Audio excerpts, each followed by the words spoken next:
Muy bien. El tema que vamos a tratar hoy día es cómo aplicar la agilidad en proyectos de desarrollo. Vamos a hacerlo junto con mi amigo Edgar Viera. Como ustedes ya me conocen, mi nombre es Eddie Rodas y vengo trabajando muchos años en proyectos de desarrollo. Y ustedes saben que nosotros estamos implementando la metodología PM4R en los proyectos de diferentes organizaciones. También estamos llevando a cabo las acreditaciones. Edgar, ¿podrías presentarte, por favor, para que te conozcan nuestros ¿Qué amigos? tal? Claro que sí, Eddie. ¿Qué tal? Gracias por la invitación. Muy buenas noches con todo. Mi nombre es Edgar Viera, soy ingeniero de sistemas, soy PMP y bueno, vengo acompañando a él ya un par de años, igual con al lado de Alonso en todos los temas de certificación del PM4R. Y bueno, encantado de poder compartir con ustedes esta charla el día de hoy. Excelente. Bien, entonces, solamente para los que no nos conocen, Geston Total es una empresa que es provider del banco. Nosotros hacemos los cursos de certificación del BID y parte de lo que vamos a compartir hoy día precisamente viene de esa experiencia. Así que, Edgar, ¿te voy colocando las láminas o tú quisieras llevarla directamente? No, no, está bien, tú ahí si me puedes colaborar, por Solamente favor. me levantas la mano y yo la paso. Si me haces así, yo la paso. Listo. Listo, vamos a hablar de lo que es la mentalidad y los proyectos tradicionales. Los proyectos de desarrollo son proyectos tradicionales porque la mayor parte de sus trabajos se realizan, son difíciles, son definibles y conocidos. Sin embargo, como mencionaba ahí, siempre tienen un componente, una parte que tiene un alto nivel de incertidumbre o riesgo, o es algo que nunca se ha hecho o se conoce cómo hacer básicamente, ¿no? Y ante esa situación, el BID de alguna manera como que da o plantea una solución para ello. Siguiente, por favor. Y así es como nace este marco de trabajo, los proyectos ágiles, que tienen un trabajo que es básicamente exploratorio. Como le digo, tiene un alto nivel de incertidumbre y unas altas tasas de cambio. Algunos recordarán que en el enfoque cascado tradicional, el cambio es todo un procedimiento, el control del cambio y todo ello. Con un enfoque AI, el cambio más bien es parte de este enfoque o de este marco de trabajo, es bienvenido y es resultado de justamente de esta alta incertidumbre. Como no se sabe o no se conoce exactamente bien el detalle de lo que se quiere, es que hay un constante cambio, un constante rediseño, una constante mejora y se le va agregando todos estos componentes. El diseño de algo nuevo que nunca antes se ha hecho tiene un alto grado de incertidumbre. La creación de una nueva solución única en su género también tiene un alto grado de incertidumbre.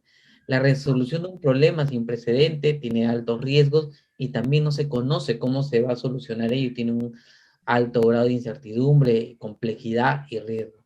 Siguiente, por favor. Y acá es donde llegamos a ver los dos ciclos de vida, ¿no? Como mencionaba, el tradicional, el que ya conocemos, el que viene de hace muchos años, donde hacíamos un planeamiento, un análisis, un diseño, programamos, hacemos pruebas y al final entregamos el producto, ¿no?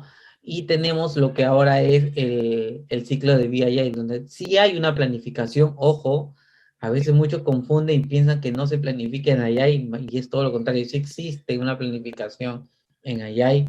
Analizamos estos requerimientos y comenzamos a hacer esas interacciones. La gran diferencia es que comenzamos a entregar valor desde etapas muy tempranas y trabajamos con el equipo o con lo que llamamos el product owner o el dueño del producto desde muy temprano.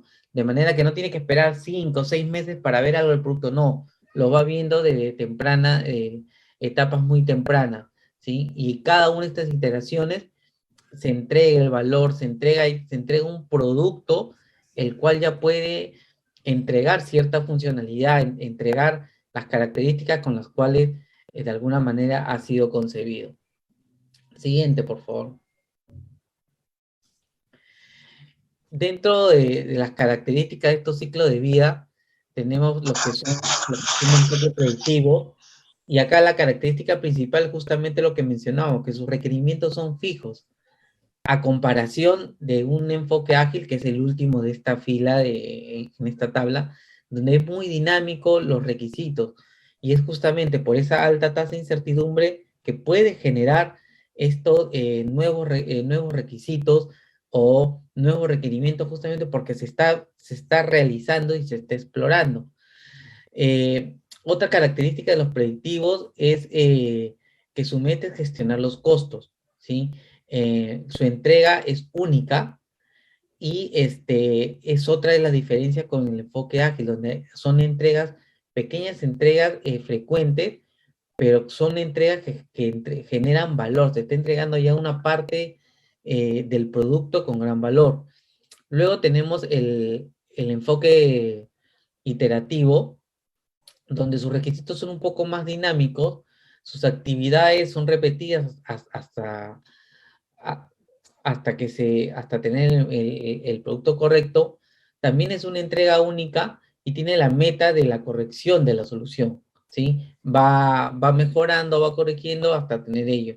Y tenemos el incremental, que también son dinámicos. Sus actividades son realizadas una vez para el incremento dado, sus entregas son frecuentes pero más pequeñas, y tiene la meta de la velocidad. Y por último, el que ya estamos hablando, que tenemos el enfoque ágil, donde sí, sus requerimientos son muy dinámicos, son repetidos hasta que esté el producto correcto, sus entregas son pequeñas y frecuentes, y la meta es el valor para el cliente, la famosa entrega de valor de la que estamos hablando, ¿sí? Siguiente, por favor. Y esto, ojo, tiene su enfoque en lo que es el famoso manifiesto ágil, que la guía del PMBOK, como bien mencionaba Eddie, incluye ya todos estos conceptos. eh, estos, estos cuatro valores del manifiesto son tal cual como está en la página del manifiesto ágil, que es el manifiesto agile.org, y donde los puntos principales o los valores principales son que los individuos y las interacciones son más importantes que los procesos y las herramientas. Y acá hay un punto importante, que son los individuos, las personas.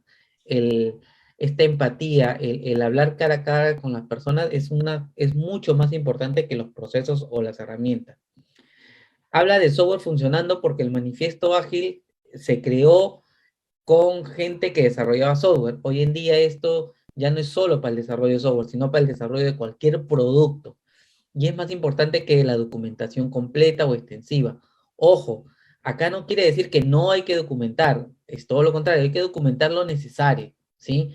Pero sin dejar de entregar este producto o software funcionando. La colaboración con el cliente es más que la negociación del contrato. Acá no quiere decir que vamos a tener un cliente hasta el final que le entregamos un producto, no. El cliente trabaja de la mano y trabaja al lado del equipo, y es al cual le vamos a estar consultando y entregando constantemente estas entregas parciales, estas entregas de valor, y él nos va a estar dando a su vez este feedback o esta retroalimentación constantemente, de manera que no se espera hasta el final, como se hacía en el tradicional, para que él nos dé sus observaciones, sus cambios y todo lo demás. No, lo va haciendo en cada uno de estas entregas frecuentes. Cada vez que entregamos algo de parte del producto funcionando, nos va dando su respectivo feedback. Y respondiendo al cambio, más que seguir un plan. El cambio, que es constante, como sabemos, lo único constante ahora en este mundo es el cambio. Estamos con cambios que impactan en nuestra vida diariamente. Todo lo hemos vivido hace 2 años con el tema del COVID, nadie se lo esperaba, fue un cambio al que casi la mayoría no estuvo preparado, pero al final nos adaptamos y respondimos de manera positiva ante este cambio. Producto de ello, este tipo de eventos o seminarios que se realizan de manera virtual, y esta respuesta al cambio, si bien en principio podría ser negativa porque nos agarra sorpresa y no estamos preparados, hay que sacarle provecho a ello y tener una respuesta más positiva, o adaptarnos a ello. Es lo que todos nos ha pasado con la pandemia, que nos hemos adaptado a muchas situaciones, cada uno bajo sus circunstancias, bajo su ritmo de vida, se ha adaptado a cambios que realmente no eran inesperados. Esto también pasa en los proyectos.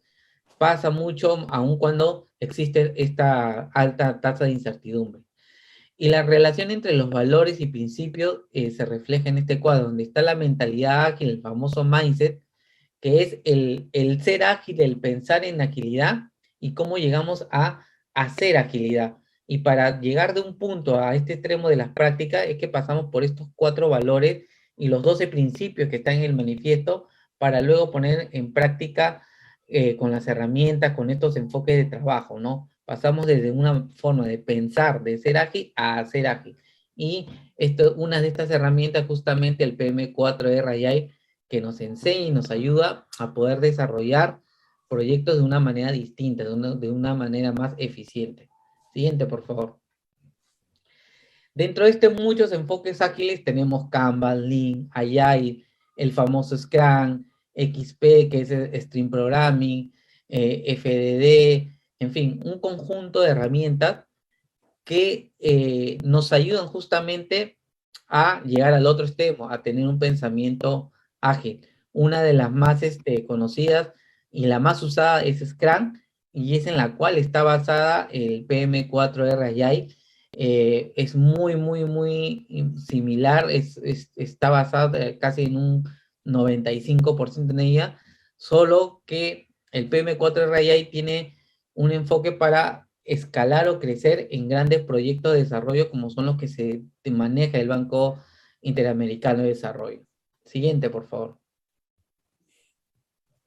Y justamente vamos a ver esta metodología del PM4R Agile, como les decía. Siguiente, por favor. Está basado mucho en el Scrum, en la guía práctica del Scrum. Y esta metodología forma parte del programa de certificación de gestión de proyectos para resultados del Banco Interamericano de Desarrollo. Se complementa muy bien con la metodología del PM4R del enfoque predictivo. ¿Por qué? Justamente lo que mencionaba Eddie también. En los proyectos de desarrollo tenemos varios componentes. Por ahí en algunos proyectos a veces hay componentes que no se sabe cómo es que se quiere, el producto final y genera esta incertidumbre. Para estos componentes, para esta parte, donde se aplica esta metodología. Como parte de todo el gran proyecto, para algunos componentes, como le digo, que reúnan las condiciones de donde hay una alta tasa de incertidumbre, es que la vamos a aplicar con esta metodología que es el PM4R Agile. Siguiente, por favor. Esta metodología nació por allá por el año 2016 como parte de un programa piloto para sacar adelante proyectos financiados por el BID que tenían serios problemas de ejecución. Como no sabían, eran productos nuevos, componentes nuevos, no sabían cómo hacer, justamente esta necesidad los llevó a crear esta metodología. Actualmente el PM4RI tiene un impacto positivo sobre todas las operaciones intervenidas, o sea, ha dado muy buenos resultados. Siguiente, por favor. Esta metodología de ahí se encuentra desarrollada en las guías que se crearon en el año 2017, que fue la primera, y la del 2021, que es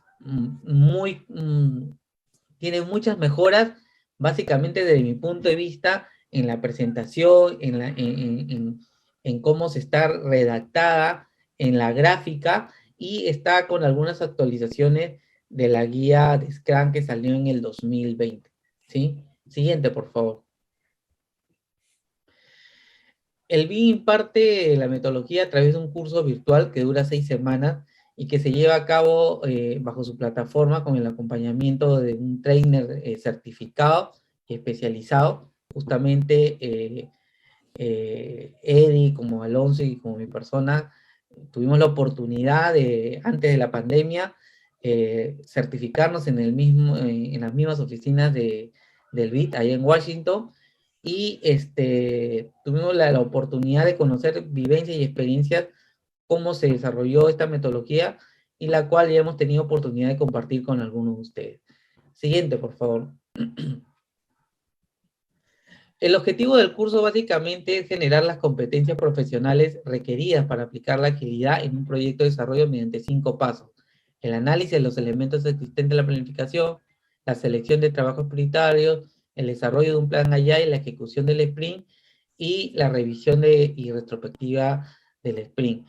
Una de las cosas que a mí más me gusta de este curso, aparte de sus objetivos, es que básicamente es una experiencia muy vivencial. Aquellos que han tenido la oportunidad de llevar el PM4R Professional, que saben que es muy vivencial, en este caso de la AI también es vivencial, y lo rico es como es algo nuevo para muchos de nosotros, cambiar esa forma de pensar, cambiar en una forma de pensar ágil, cambiar ese mindset que tenemos, hace que justamente sea más enriquecedor viviendo un proyecto, desarrollándolo de manera ágil, ¿no? Desde mi experiencia creo que es lo más enriquecedor que se tiene esta certificación y cómo se desarrolla el curso, aparte de estos objetivos, que es cómo básicamente se desarrolla para cualquier proyecto con este enfoque. Siguiente, por favor.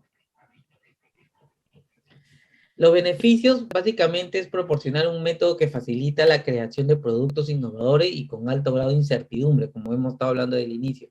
Genera un alto nivel de compromiso y efectividad de los equipos de ejecución, acelera la ejecución de proyectos, se complementa muy bien con una metodología PM4R Professional, como lo decía, es parte de todo esto, de un plan de PM4R Professional, y logra sacar adelante proyectos que tienen problemas durante su implementación, porque justamente ayuda a cerrar esa brecha entre la incertidumbre y el producto que realmente se requiere. Siguiente, por favor. Eddie, te cedo ahora para que continúes, por favor. Sí, excelente, Edgar. Más bien, antes de continuar, no sé si tienen alguna pregunta, amigos, o tienen alguna consulta. Podemos aprovechar unos minutos antes de empezar esta parte. Si alguien tuviera una consulta, puede avisarnos, o si no, puede escribirlo también por el chat. Hay una pregunta en el chat, Eddie, que hace Mario. Está Bien. preguntando, ¿proyectos de emergencia por desastre siempre deben de considerarse con esquema Agile? Ahí va a depender del producto que este proyecto de emergencia vaya a generar.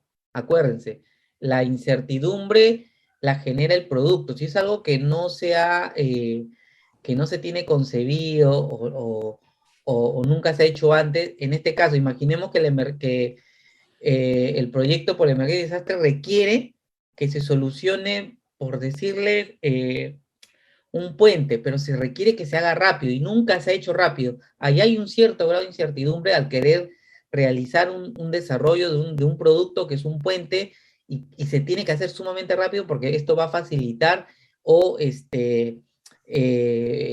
va a habilitar las vías de comunicación, ¿no?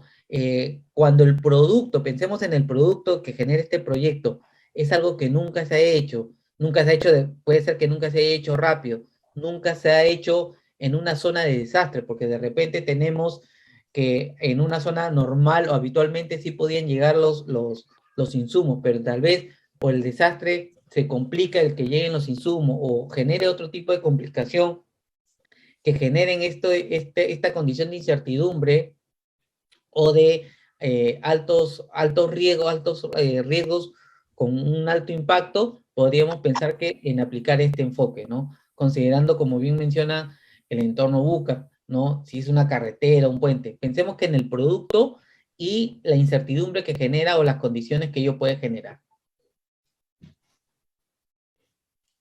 Gracias, Edgar. Excelente, Edgar. Vamos a continuar con las preguntas cuando termine esta parte, la parte que voy a hacer ahora yo. Vamos a hablar ahora un poco sobre los proyectos de desarrollo. Muchos de ustedes son profesionales que trabajan en grandes proyectos y por esa razón saben que los proyectos de desarrollo tienen siempre un objetivo, digamos, muy importante en el sentido de que se trata de dar el mayor beneficio a la población o a los beneficiarios que se encuentran en las zonas que son intervenidas, ¿no?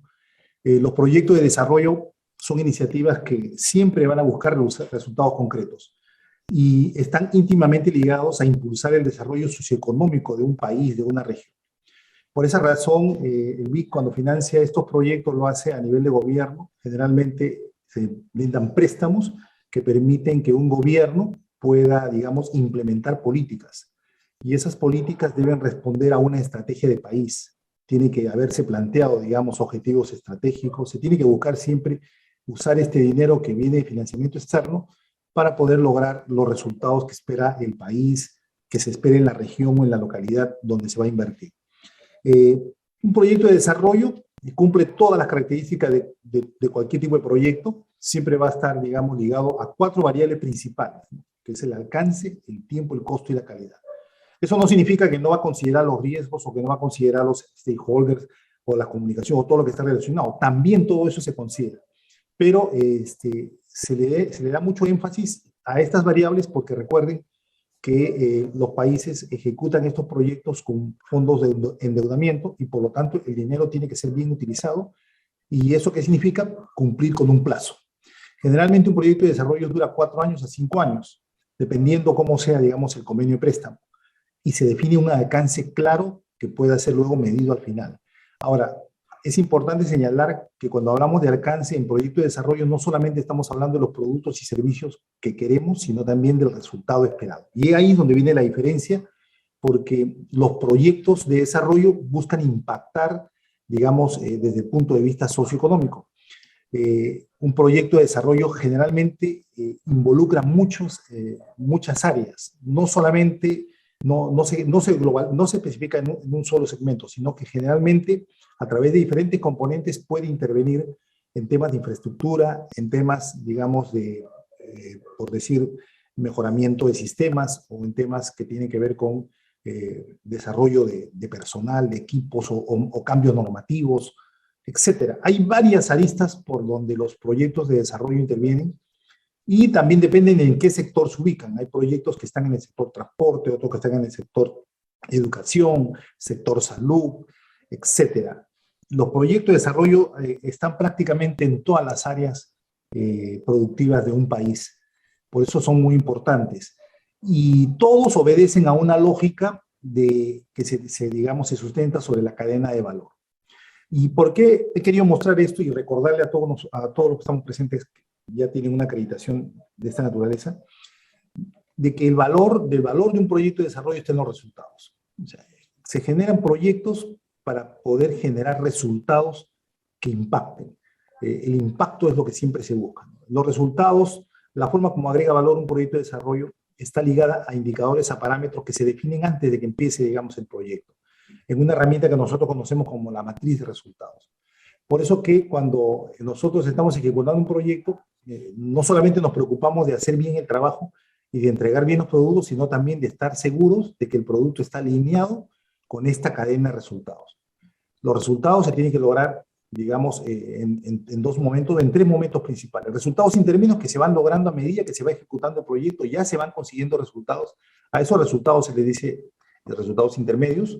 Cuando el proyecto termina, pasa un periodo, dependiendo del tipo de proyecto prudencial, puede ser 6 meses, 1 año, y ya se comienzan a ver los resultados de toda la operación.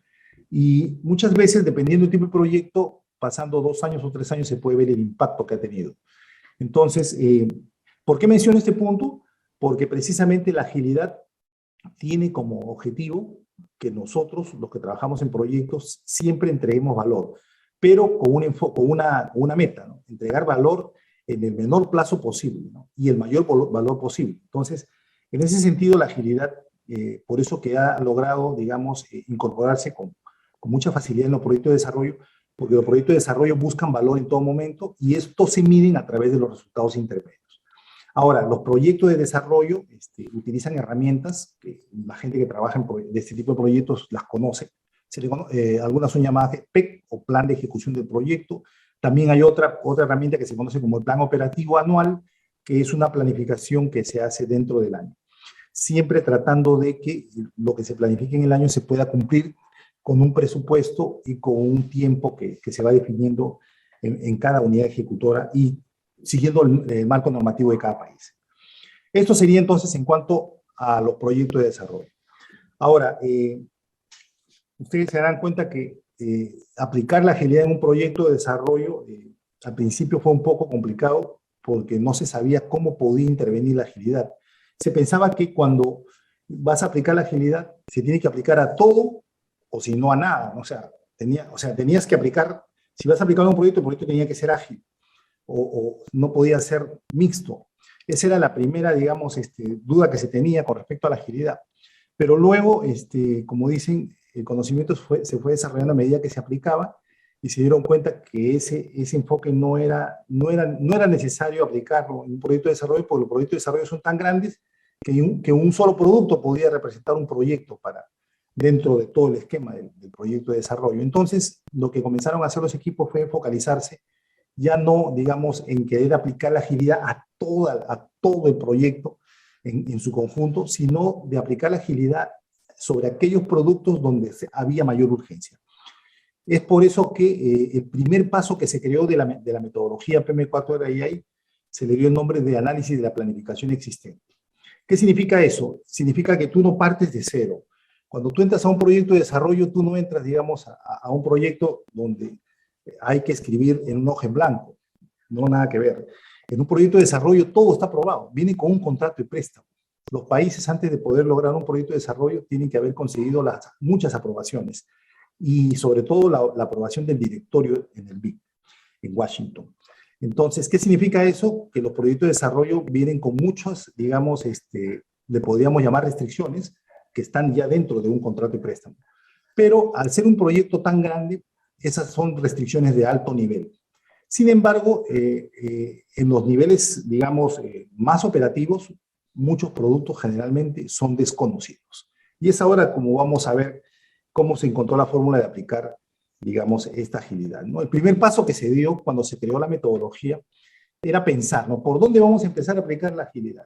¿Cuál va a ser qué es lo que tendríamos que hacer? Esa fue la primera pregunta. Y esa pregunta se formuló el equipo que lo hacía, que lo hizo, porque eran proyectos reales a los que teníamos que atender.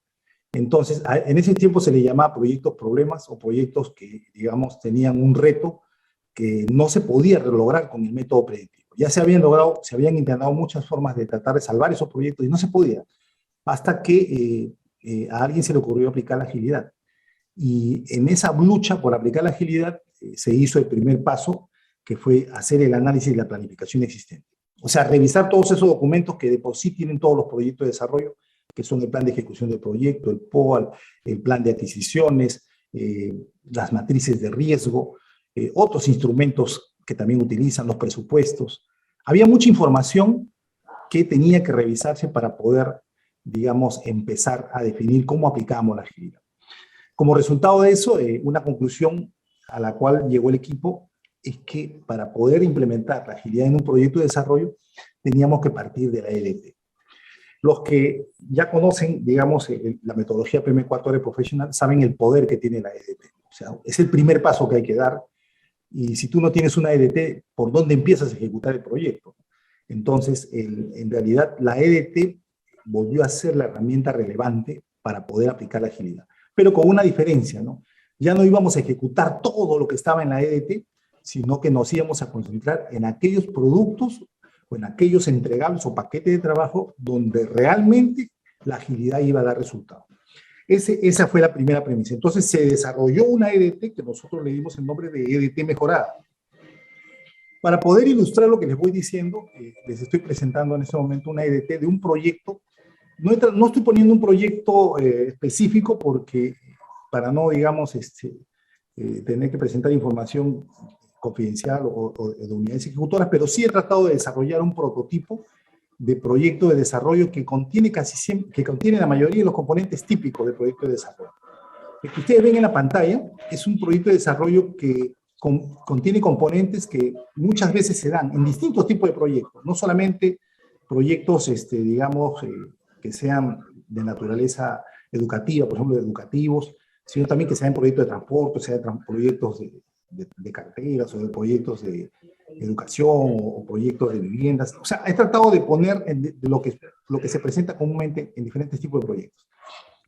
Como pueden ver aquí, si uno ve esta EDT, se va a dar cuenta que, por ejemplo, el componente 1 de sistemas, ahí la agilidad cae de plano. O sea, ni siquiera tengo que pensarlo, ¿no? O sea, ya no tengo que ni siquiera hacer el análisis. Es obvio que ahí tengo que hacerlo de manera ágil. Y, por lo tanto, ese componente es donde yo pondría el foco para poder dar agilidad al proyecto en su conjunto. Pero también están los otros componentes, ¿no? Por ejemplo, el componente de estudios. Muchas veces hay proyectos donde se hacen muchos estudios para poder luego hacer construcciones o para hacer cualquier tipo de trabajo. y los estudios también presentan una oportunidad donde se puede aplicar, digamos, la agilidad. El componente infraestructura, que posiblemente ustedes dirán, ahí no se puede aplicar agilidad, ahora sí se puede aplicar agilidad, y hay varias formas de hacerlo en componente de infraestructura. Se han ido, digamos, incorporando herramientas y sobre todo se ha ido cambiando un poco la mentalidad para poder precisamente ver cómo la agilidad podría funcionar en proyectos de infraestructura. Como pueden ver en este proyecto modelo que les estoy poniendo en la pantalla, encuentran ustedes una diversidad de productos que posiblemente hayan visto en la realidad.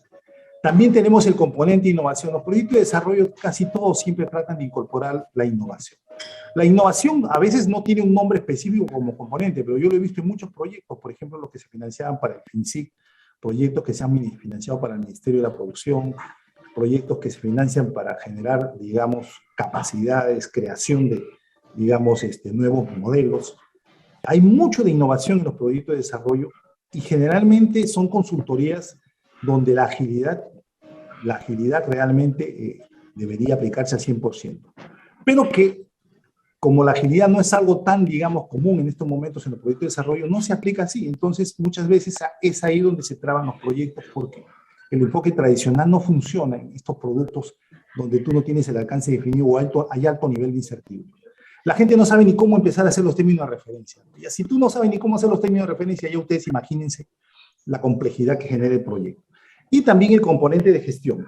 Los que han trabajado o los que trabajan en proyectos de desarrollo dirán que y también se puede aplicar agilidad en el componente de gestión. Y yo les digo que sí. ¿Y saben cuál es el principal elemento donde tú aplicas la agilidad en un componente, en el componente de gestión del proyecto? Está en el plan de adquisiciones. Los planes de adquisiciones, que aparentemente son muy predictivos porque los procesos de licitación son, digamos, prácticamente esquemáticos, donde ya todo está definido qué hay que hacer. Parece mentira, pero ahí sí se puede aplicar la agilidad. No con el enfoque, digamos, de descubrir, digamos, un nuevo producto, crear algo que nadie se le había ocurrido, no, sino con el enfoque de aceleración. Y ese es el otro mensaje que quiero transmitirles esta noche. La agilidad como la entiende el BIP, el Banco de Mercado de Desarrollo, con la metodología PM4R, no solamente es para que tú tengas una forma de poder abordar proyectos o productos que realmente la gente no sabe ni cómo será al final, sino también para abordar productos donde lo más importante es acelerar la ejecución. Ese es el mensaje. Entonces, esto es el primer paso. Si ustedes tendrían que aplicar la agilidad en los proyectos donde trabajan, tendrían que llegar a esta herramienta. Una herramienta donde tendrían que estar claros todos los productos y paquetes de trabajo que tiene el proyecto para poder seleccionar luego cuáles son esos paquetes de trabajo y productos donde vamos a aplicar la agilidad. Y es ahí donde yo digo que empieza el modelo híbrido. Porque si ustedes se fijan en esta herramienta, en esta primera que les estoy mostrando, esta es totalmente predictiva. Llegar a esta herramienta no es aplicar agilidad todavía. Es básicamente mejorar lo que tú tienes desde el punto de vista, digamos, predictivo. La EDT es el primer paso de la metodología PM4R Professional. Entonces, sin embargo, aquí empieza el enfoque híbrido. Porque no todo lo que está en esta pantalla, no todo lo que ustedes están viendo se va a poder aplicar, digamos, agilidad. Se aplicará agilidad a aquellos productos que cumplan ciertas condiciones. Y por eso el segundo paso de la metodología PM4R, allí hay, como mencionó Edgar, viene a ser la selección de trabajos prioritarios. ¿Por qué se puso ese nombre?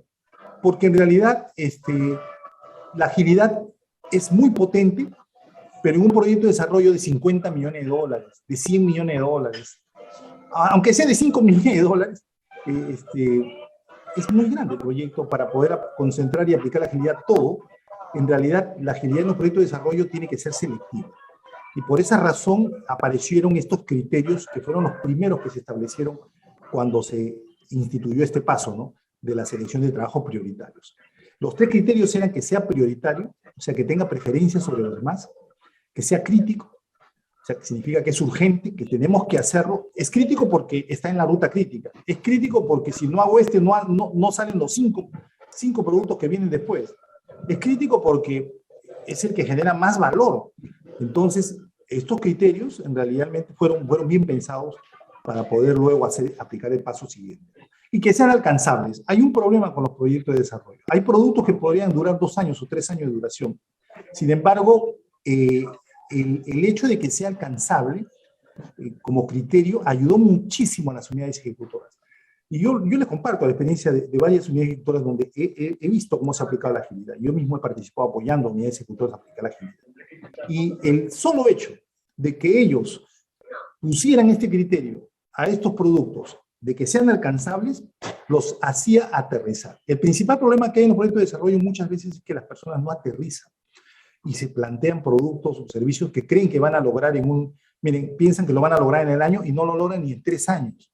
Y es porque en realidad no están abordando bien, digamos, cómo lograr ese producto. Por eso este criterio de ser alcanzable es vital. Es vital cuando tú trabajas en una unidad ejecutora que financian tantos millones de dólares. Aquí les muestro yo ya el segundo paso, en este modelo que les he planteado. Les presento el segundo paso donde ya se aplicó, digamos, la selección de trabajos prioritarios. Si ustedes se dan cuenta, los he marcado de amarillo, se han seleccionado en este momento cumpliendo esos criterios que hace un minuto les acabo de mencionar. Ahora, hay algunos productos más donde sí puedo aplicar la agilidad aquí, pero todavía no los he marcado. He querido marcar básicamente los que voy a requerir la agilidad de manera prioritaria, en los cuales tengo que enfocarme. Supóngase que este es un proyecto de 4 años. No lo voy a hacer todo pues, en un año, no lo voy a hacer en 3 meses tampoco. Tengo que dosificar los recursos y los esfuerzos del proyecto. Estoy en un proyecto de desarrollo y yo tengo que manejar esta cantidad de millones de dólares. Tampoco tengo todo el dinero desembolsado, porque el proyecto de desarrollo no tiene dinero en un banco para poder usarlo. El dinero se obtiene de manera, digamos, a través de desembolsos. O sea, hay que lograr cosas, rendir cuentas para poder tener más recursos. Entonces, a la hora que tú, digamos, seleccionas estos productos, yo le digo productos prioritarios, lo estás haciendo porque ya sabes que con estos tú vas a poder obtener mayor valor en el menor tiempo posible. En pocas palabras, vas a lograr sacar, digamos, aquellos productos que son claves. Este es el segundo paso en este modelo. Si fuera un proyecto real, sería similar. Lo único que cambiaría serían los nombres, ya pondríamos los nombres de los productos reales que están en la EDP. ¿Cómo digamos, se visualiza esta lista de paquetes de trabajo prioritario? Les acabo de comentar hace unos minutos que los proyectos de desarrollo duran años. O sea, no son proyectos que duran 3 meses. Si fueran de 3 meses, entonces con un sprint, una sola ejecución, allá y podría lograrlo. Pero al ser proyectos largos, lo que requiere es que la unidad ejecutora o el equipo sepa dosificar la ejecución ágil de estos proyectos. Por eso que ustedes en esta lámina van a ver una lista de paquetes de trabajo prioritario, pero que ya ha sido, digamos, de alguna manera categorizada por trimestres. O sea, estos son los que podemos lograr en este trimestre y que son claves. Estos son los que vamos a lograr en el segundo trimestre y estos son los que vamos a lograr en el tercer trimestre. Esto he tratado de presentárselos porque generalmente nosotros nos focalizamos a lo más inmediato en agilidad. Sin embargo, cuando hablamos de proyecto de desarrollo, tenemos que pensar que estamos hablando de aplicar la agilidad a un proyecto de largo plazo. Por eso que a la hora que aplicas tú el segundo paso de la selección de paquete de trabajo prioritario, hay que pensar de manera holística. Por lo menos, ¿qué voy a lograr en el año? ¿Cuáles son los paquetes que voy a lograr? Y, lógicamente, me tengo que concentrar en los primeros, en los que están en el trimestre 1. Ahora, ¿por qué razón tengo que concentrarme en los que están en el primer trimestre? Se lo voy a explicar. La metodología PM4R digamos, descubrió, se comprobó en la práctica que cuando tú planteas metas que, digamos, les das mucho tiempo hacia adelante, generalmente no se logran. ¿Por qué? Porque el foco de la atención de los equipos ágiles no puede ser de tan largo aliento. En realidad, necesitamos tener a los equipos ágiles concentrados siempre en el corto plazo. Y eso, digamos, se demostró en la práctica. Porque cuando se entrenaron a los equipos y se formaron estos equipos ágiles, en realidad, el periodo de 3 meses funcionaba muy bien. Bajo ese concepto se creó, digamos, lo que llamamos el plan PM4RI. Y el plan PM4RI se estructura, o sea, se desarrolla sobre la base de los paquetes de trabajo prioritario o productos prioritarios que se pueden lograr en un trimestre. Entonces, ese es el primer paso y es una consideración que hay que tener en cuenta cuando estamos manejando un proyecto de largo aliento. Te tienes que concentrar solo en el primer trimestre. Y aquí en esta lámina, ustedes van a ver lo que yo les explicaba hace unos minutos. En el primer trimestre, miren estos 4 productos que tengo. El sistema diseñado, que es el 1.1. El 2.2, que son los diseños aprobados. El 3.1, que son obras preliminares completadas. Y el 4.1, que es modelo de atención elaborado. Entonces, yo pongo a mi equipo ágil y le digo, mira, estamos aplicando agilidad y en este trimestre tenemos que lograr estos 4 productos que tú ves ahí. En ese momento, el equipo ágil realmente, si ustedes se darán cuenta, al tener tan claro lo que tienen que lograr y al tener un tiempo tan corto, 3 meses, evidentemente eso, digamos, ya genera las condiciones para que tú puedas optimizar la ejecución, ¿no? Y ese es un aspecto muy importante de la agilidad en proyectos de desarrollo, porque le permite optimizar, digamos, a los equipos su tiempo, su costo, sus labores. O sea, optimiza todo porque te pone productos que tienes que lograr en periodos muy cortos. Pero claro, antes de haberlos puesto ahí, se tuvo que haber analizado con el mismo equipo si era posible hacerse en esos 3 meses. Si no fuera posible hacerse en esos 3 meses, no podrían estar ahí. Por lo tanto, ¿qué es lo que se hace?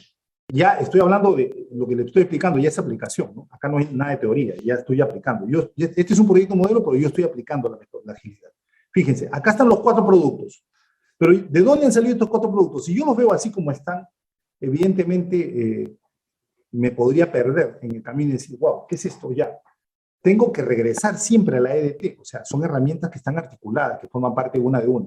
Entonces, me voy a la EDT de nuevo y miren, los ubico. Ahí están los 4 productos que forman parte del trimestre. Ahora ustedes pensarán, ¿qué? ¿Se ha reducido la EDT? No, no se ha reducido, no se ha reducido. Lo que yo he hecho, ¿saben qué es? Es agarrar y borrar todo lo que no se va a hacer en el primer trimestre dentro de la EDT para quedarme con lo que yo sí tengo que lograr en el primer trimestre, con este método de la agilidad. Entonces, fíjense en qué se transforma mi EDT. Mi EDT se transforma ahora en esos 4 productos o paquetes de trabajo prioritarios que yo tengo que lograr en 3 meses. Y aquí claramente, ustedes tienen experiencia en proyectos de desarrollo, se van a dar cuenta que cada uno de ellos está en diferentes componentes. En pocas palabras, al estar en diferentes componentes y esto ser un proyecto de desarrollo, posiblemente hayan 4 equipos ágiles. Porque acuérdense que en proyectos de desarrollo se forman equipos ágiles por componente. Entonces, aquí podría ser que hayan 4 equipos ágiles trabajando en simultáneo para poder lograr esos productos. Considerando que un equipo ágil no debe tener más de 5 personas, bueno, hasta 9, pero el número que se ha visto en la práctica en los proyectos de desarrollo siempre ha sido de 4 a 5 los que funcionan bien. Entonces, ¿yo por qué regreso a la EDT? Por una razón bien sencilla. Cuando yo planifico esto en un plan PM4RI, yo en el plan PM4RI, yo tengo que desglosar el trabajo en 6 sprints. Ahora se los voy a mostrar. El plan PM4RI es un plan que lo que te exige a ti es que toda la planificación la puedas tú ubicar en digamos, en una estructura de 6 sprints, donde un sprint dura 2 semanas. O sea, de acuerdo a la metodología PM4RI, perdón, el sprint dura 2 semanas. Quiere decir que en 2 semanas yo tengo que lograr un producto o un paquete de trabajo. Ahora, si volvemos a la EDT, acá tengo 4 paquetes de trabajo. La pregunta es, ¿podré lograrlos en 2 semanas? ¿Podré lograr en 2 semanas cada uno de ellos? Bueno, la respuesta la tengo que dar yo con mi equipo de expertos, ¿no? Ellos saben bien de qué estamos hablando. Entonces, los tiempos se tienen que definir con los equipos. Los equipos luego de hacer un análisis dicen, mira, por ejemplo, el sistema diseñado no lo podemos tener en 2 semanas.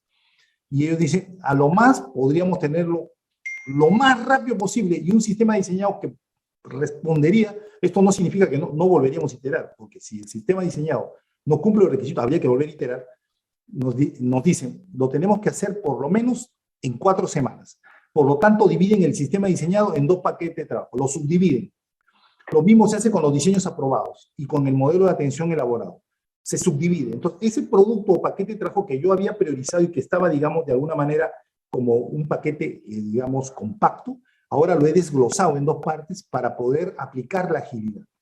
¿Cómo se puede apreciar esto en el plan PM4RI? Vean, aquí está.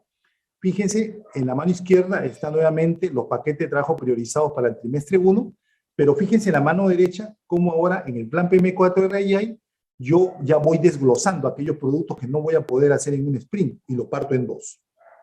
Lo mismo sucede con el producto diseños aprobados, se parte en dos. Y el producto 4.1, modelo de atención elevado, se parte en dos. Y el equipo ágil elabora este plan y distribuye la carga de trabajo. Como ustedes pueden ver, ya tenemos nosotros mapeados en este plan PM4RI cuándo estarán listos cada uno de esos productos que van a permitir que yo pueda cumplir con la selección de los trabajos prioritarios para el trimestre. Una vez que ustedes han hecho esto, la siguiente pregunta es, bueno, ya, esto es plan todavía, pero ¿y la ejecución? Bueno, la ejecución es lo que viene. Pero antes de ejecutar, primero hay que asignar a los responsables. Y este es un aspecto fundamental en proyectos de desarrollo. Es importantísimo que haya siempre una asignación de responsabilidades. Porque donde no hay o donde todos son responsables, nadie es responsable. Entonces, ¿qué es lo que se hace? Se trata de que cada paquete de trabajo que uno define dentro de esta estructura tenga por lo menos un responsable. Y por eso es importante que ese responsable, en primer lugar, asuma la responsabilidad de manera, digamos, por su propio, digamos, le podemos decir, se autoasigne la responsabilidad y no esperar que alguien se lo designe. ¿Por qué se busca siempre la autoasignación?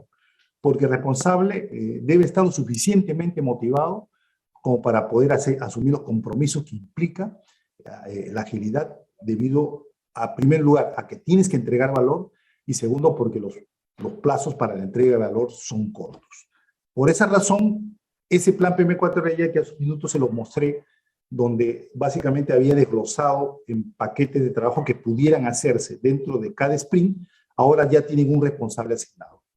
Ahora, no significa que solo una persona va a hacer ese paquete de trabajo. Puede ser que sea una, pero podrían ser más.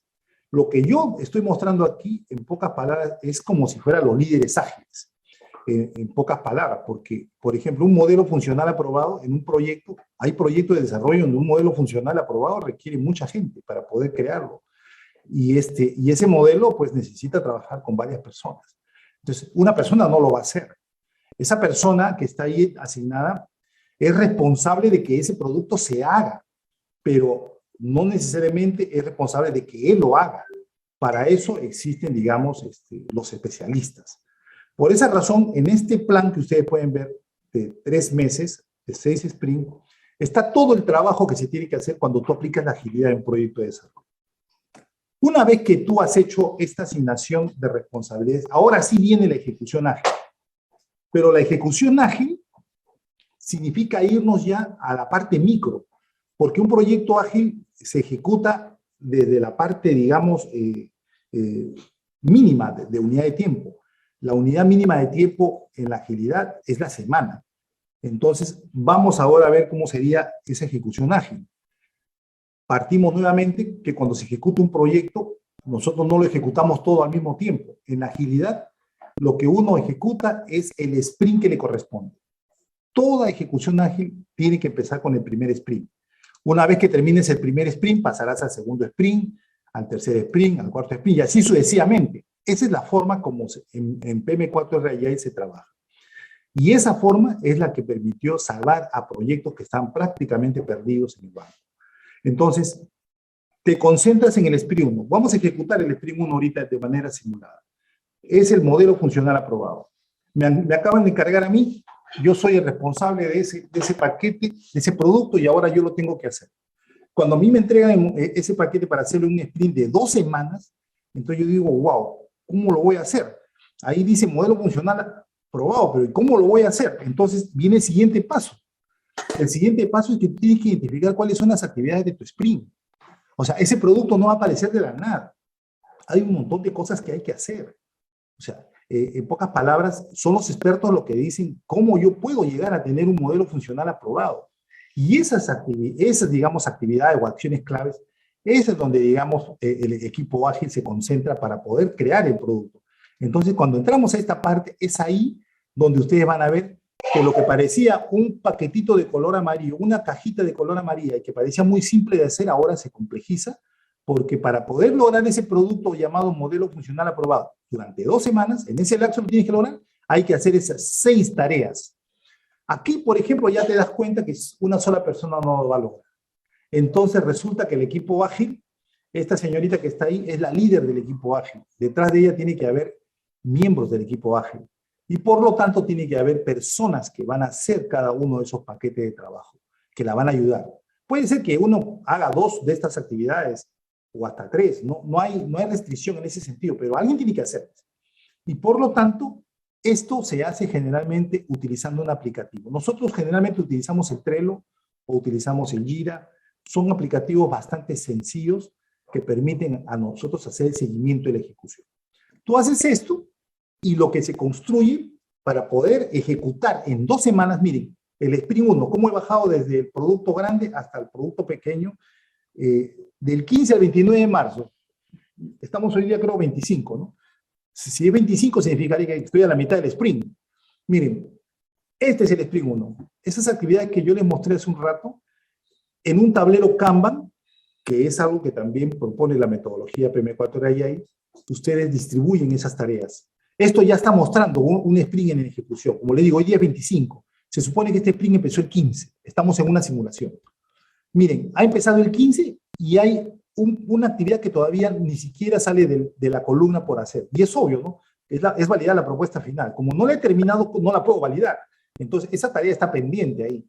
Sin embargo, tengo en proceso 2 tareas todavía. Recolectar comentarios. Estamos recolectando comentarios en este momento. ¿Por qué? Porque ya estamos socializando una propuesta preliminar. En verificación, socializar propuesta preliminar, ¿qué significa? Que tú has terminado el entregable y en ese momento, digamos, hay un líder ágil o hay un product owner que ya está revisando lo que tú has hecho para asegurarse si esto podemos darlo por terminado o no. Cuando se da por terminada una actividad que se encuentra en la columna de verificación, el product owner o el líder del proyecto traslada al líder ágil a la columna de completado. En la columna de completado solamente vamos a tener cosas que ya se hicieron. De acuerdo a lo que me está informando este tablero, supongamos que este tablero está en Trello, yo diría que, por ejemplo, recolectar el requisito del cliente y elaborar propuestas preliminar fueron terminadas y aprobadas por el líder ágil y por el product owner. Por lo tanto, en este momento la preocupación del proyecto está centrada básicamente, primero, en terminar de verificar si ya se logró el proyecto, la actividad, socializar la propuesta preliminar, y luego concentrarnos en los que están en la columna por hacer y en proceso. Como estamos 25 de marzo y esto ha empezado el 15, me quedan 4 días. En 4 días, ¿qué tiene que suceder? En 4 días yo tengo que lograr que recolectar comentarios y preparar propuesta final se encuentren en verificación y también que digamos, la actividad validar se encuentre también en verificación. O sea, tengo que avanzar rápidamente para poder terminar el sprint y poder tener todos los elementos en la columna y completado. Cuando se revise el sprint, el 29 de marzo concluye, la revisión del sprint tendría que ser el 30, y ahí tendría que yo reunirme con los líderes ágil, con el product owner y con todos los interesados para ver cuál es el estatus del sprint. ¿Se cumplieron todos los productos? ¿Se terminaron todos el 29 de marzo, todas las actividades, perdón, el 29 de marzo? Puedo decir ya que yo tengo, digamos, el producto terminado, este producto, modelo funcional aprobado. ¿Puedo decir que ya tengo el modelo funcional aprobado? ¿O significa que tenemos que volver a utilizar un sprint o alguna de estas actividades van a tener que ser rehechas? Entonces, en eso consiste, digamos, aplicar la agilidad cuando comenzamos a trabajar en un proyecto. Y para terminar, el seguimiento ágil utiliza las mismas herramientas que se plantean. El plan PM4AI, que sirve para poder distribuir la carga de trabajo, luego sirve para poder hacer el seguimiento. Si ustedes pueden ver ahí, cuando nosotros estamos aplicando agilidad, luego podemos ver cómo los productos se van logrando dentro de sus respectivos sprints y cuáles están en proceso. Ojo, recuerden que si un sprint no se logra terminar dentro del plazo, entonces se tiene que reprogramar. Y todas esas cosas son flexibles. O sea, esto no es una camisa de fuerza, sino que en la agilidad, recuerden, la flexibilidad es un atributo del trabajo ágil. Por esa razón, cuando nosotros ya estamos en esta zona, esto debe mostrar realmente la situación como se encuentra en la fecha de seguimiento. Y eso sería todo, amigos. Muy bien. No sé si tienen alguna pregunta. Ahora sí podemos pasar a las preguntas.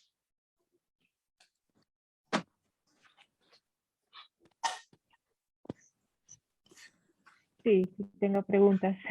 Ah, muy bien, Carolina, te escuchamos. Buenas noches, Eddie. Buenas noches. Buenas noches. Gracias, Edgar. Un gusto verte después de algún tiempo. Muchas gracias. Bueno, sí, las preguntas vienen en el marco del tema de adquisición. Con el tema de adquisiciones y la ley de contrataciones del Estado, hay tiempos. Hay tiempos, hay procesos y la agilidad no siempre se puede hacer dentro de lo que uno, de alguna manera, con la flexibilidad del caso, planifica. Y también, ¿qué pasa, Eddie, Edgar, cuando, por ejemplo, a nosotros nos evalúan por gasto? No necesariamente evalúan por calidad de gasto. Yo estoy hablando también con proyectos de cooperación, especialmente con el BID. En este momento también estoy enganchada con uno de BID. Y siempre hay este tenor, ¿no? De evaluar por cantidad de gasto que uno programa. Y en esa programación uno no puede ser flexible tampoco. Tienes que cumplir lo que tú has programado. Y cuando no tienes un grupo de equipo que tenga pues un entorno ya maduro de trabajo en equipo, entonces ahí es donde viene cómo es que articulas tu equipo, ¿no? Cómo es que de alguna manera tú puedes hacer que el equipo llegue a los objetivos necesarios. Entonces, estos comentarios los hago porque es lo que pasa en la realidad. Y sí es importante, yo creo que en el ambiente privado, los proyectos privados, es mucho más flexible. Quizás existen obviamente marcos que hay que seguir, pero con proyectos de cooperación y estos proyectos que se traban, que conocemos que se traban, entonces quisiera saber un poco de la experiencia de ustedes ante. Muy bien. Con respecto a lo que dice que ese plan de adquisiciones, los desembolsos y, digamos, una serie de dolores que te genera un proyecto de desarrollo, que lo generen todos los proyectos de desarrollo. O sea, esa es lo que llamamos nosotros la presión constante que existe en el proyecto de desarrollo, que tienes que, digamos, ejecutar, que para ejecutar tienes que tener financiamiento, tienes que tener presupuesto, y luego tienes que pasar por el bendito proceso de decisiones que muchas veces se ve, digamos, dificultado incluso por el marco normativo nacional y el marco normativo del BIG, etc. Lo que se recomienda en estos casos, sabiendo que ya los procesos de licitación están estandarizados en tiempos y en fases, es que no apliques la agilidad a todo el proceso de licitación, porque no va a ser necesario. O sea, cuando una vez que tú lances una licitación pública nacional o una licitación pública internacional, ya los pasos están definidos. Pero dentro de toda esa cadena, digamos, de valor que te genera un proceso de adquisiciones, porque los procesos de adquisiciones terminan entregándote una empresa contratada, un proveedor contratado, un bien adquirido. Y eso sí es algo valioso para el proyecto, por varias razones, ¿no? Primero, porque si tú no tienes al proveedor contratado, ¿quién va a hacer el trabajo? O sea, él es el que va a desarrollar el producto que va a generar el resultado. Y segundo, si tú no lo tienes contratado, ¿cómo vas a gastar? O sea, no hay ejecución de gasto.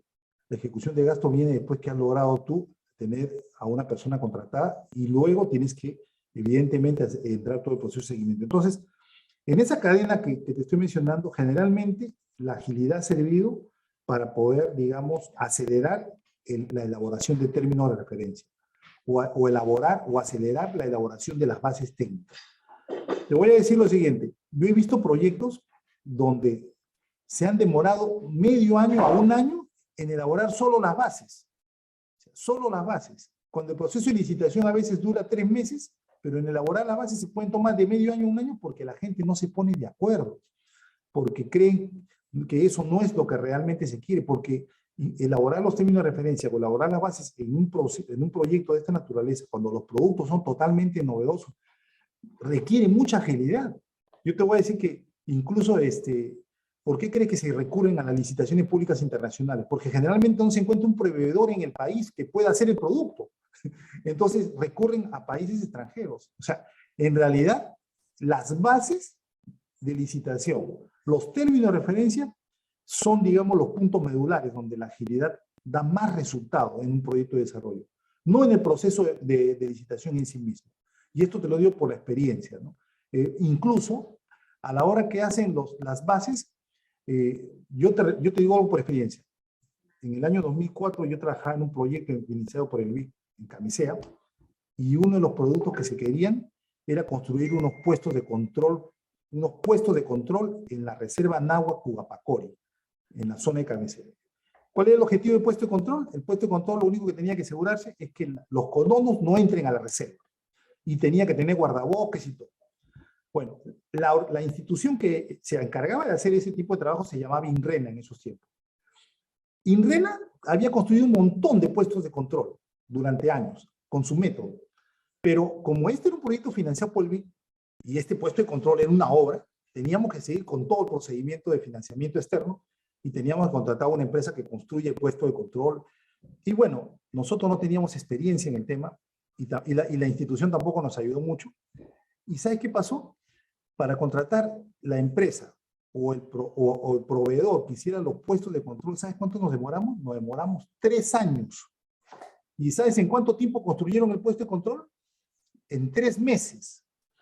O sea, construyeron en 3 meses lo que nosotros nos demoramos 3 años en adjudicar. ¿Por qué sucedió eso? Y te lo voy a decir por experiencia vivida.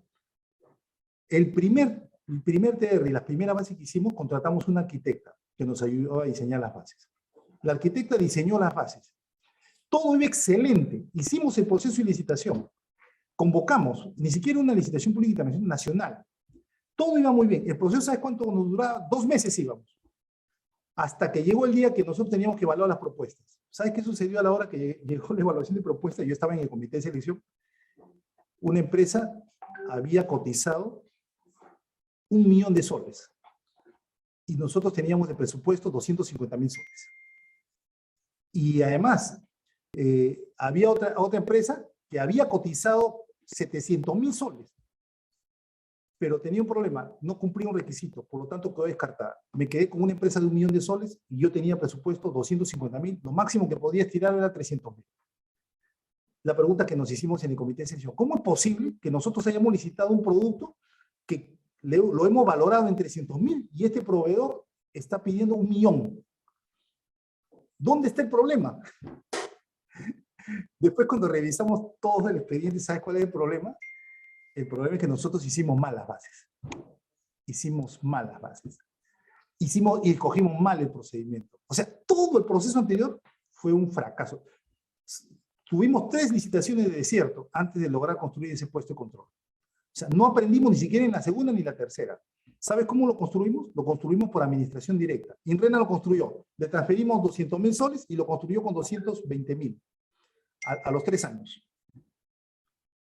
Ahora que ya he vivido todo esto y que conozco estas metodologías, te digo, escucha, si hubiéramos tenido un pensamiento ágil, no hubiera pasado esto. O sea, si hubiéramos tenido la cabeza diferente, o sea, si hubiéramos sabido de qué se trataba el asunto, o sea, el problema estuvo ahí. No elaboramos correctamente, digamos, el expediente de las bases de licitación. Fue un desastre. Y eso le sucede a casi todas las unidades ejecutivas de proyectos cuando las personas quieren hacer las cosas siguiendo modelos tradicionales. Tenemos que hacerlo así, paso 1, paso 2 o 3. Es un desastre. Y si tú no contratas, querida Carolina, nunca vas a ejecutar el gasto. O sea, no puedes pedir el presupuesto al BIC si tú no contratas. En pocas palabras, es una cadena de fracasos cuando el primer eslabón es un fracaso. Pero cuando el primer eslabón es un éxito, es una cadena de éxito también. Y esa es la razón por la cual creo ahora que la agilidad ha llegado precisamente para salvar proyectos de estas características. Nosotros tenemos que lograr los mejores proyectos. Proyecto que llega a mi mano, yo tengo que sacarlo adelante. Y para eso tengo que dominar con una mano el enfoque predictivo y con la otra el enfoque AI, y tener mucho liderazgo, que creo que es la mística que estamos buscando en esta profesión, ¿no? Esa es más o menos la idea y lo que te podría compartir. Creo que también levantó la mano Cristian, no sé quién más levantó la mano. Sí, bueno, buenas noches. Primero que nada, Eddie, quiero agradecerte por tan brillante presentación. Justo como te comenté ya hace unos días, bueno, yo estoy vinculado al tema privado totalmente y veo mucho valor a lo que tú me presentaste con relación al tema de PM4R Agile. Todavía ni siquiera lo he aprendido a deletrear, pero ya lo estoy aplicando dentro de mi organización para ver todo tremendo, varios proyectos que estoy vinculando y definitivamente le veo mucho valor a esto y cómo puedo insertarlo obviamente, en mi modelo para, obviamente, tener los mejores resultados. Así que, primera vez que participo en este tipo de presentaciones, Eddie, qué pena que no pudo unirse mi socio, que quería que esté el día de hoy acá, pero nada, de hecho que luego vamos a conversar porque sí estoy muy interesado ya en poder implementar internamente todo lo que hablamos hace unos días dentro de la empresa, como comenté anteriormente, ligado a tema privado, ¿no? Así que muchísimas gracias, Eddie. Gracias, Cristian. Muchas gracias por tu participación. ¿Alguien más, amigos, que sea un comentario, una pregunta? Sí, Eddie, quizás lo importante del rol de los líderes ágiles para este tipo de enfoque en la ejecución de proyectos es tan vital, y ahí creo que es un punto que se tiene que de alguna manera desarrollar, aprender, o no sé, hay líderes naturales, pero creo que quizás nos puedas dar un poco más de tus experiencias al respecto. Sí, en realidad el liderazgo ágil creo que es una forma de la evolución del liderazgo actual que tenemos, porque el liderazgo creo que todos tenemos un liderazgo que hemos ido desarrollando a lo largo de los años, pero la mentalidad ágil introduce valores muy buenos en este momento, ¿no? Y yo creo que uno de esos valores precisamente es esta mentalidad de estar abierto al cambio, o sea, de ser flexibles, y tampoco de no perder la esperanza, de estar siempre, digamos, motivados. El líder ágil es una persona que tiene que tener mucha automotivación, porque los líderes ágiles funcionan en base a valor. Yo, para poder tener éxito en un proyecto, yo tengo que creer en el proyecto y tengo que buscar el valor. O sea, el objetivo de un líder ágil es crear valor y entregar valor en el menor plazo posible, siempre pensando en el cliente, siempre centrado en la necesidad del beneficiario. En el caso del desarrollo, para nosotros entregamos valor a las personas que van a recibir el beneficio del servicio que se va a dar. Si se va a construir una posta médica, nosotros tratamos de que esa posta médica se haga rápido, se haga bien, que brinde servicios correctos, que brinde servicios modernos, que la mayor cantidad de personas se atiendan, que las personas sientan a través de esa posta médica que ellos mejoran su calidad de salud, su calidad de vida. Entonces, el líder ágil tiene que estar enfocado en eso, precisamente en el beneficio que genera a esa persona, y si tú te enfocas en eso, todo lo demás va a salir por defecto. O sea, vas a buscar la manera de encontrar la forma de resolver los problemas y obstáculos que se presenten en el camino. Porque en realidad, si ustedes se ponen a pensar, nada que sea bueno realmente se logra de manera fácil o sencilla. Lo bueno siempre tiene un costo, que es el sacrificio, que es el hecho de tener que superar los obstáculos para poder lograrlo. Precisamente porque es difícil, es bueno, porque precisamente no es fácil de hacer y muchas veces las cosas buenas requieren de ese sacrificio. Tenemos aquí a Ricardo y luego a Fanny. Ricardo, te escuchamos. Perdón, estaba primero Fanny, ¿eh? A Fanny primero y luego Ricardo. Caballero, carajo, los argentinos. ¿Cómo están? Buenas noches. Fanny, ¿cómo estás? Eddie, te quiero hacer una consulta. Desde la perspectiva ágil, ¿cómo harías cuando tienes el primer año de ejecución del proyecto con menos del 50% del presupuesto ejecutado? Ahí, pregunta de examen. Muy bien, muy bien. Acá tengo a Edgar Viera, por si acaso también, si quiere responder, Edgar, por favor, no pida permiso. ¿Nos debemos de asustar o...? No. ¿Qué es lo que se debería hacer? Mira, yo doy mi opinión y le doy a Edgar. Edgar va a responderte porque Edgar es un experto en agilidad. ¿Puedes repetir la pregunta, por favor?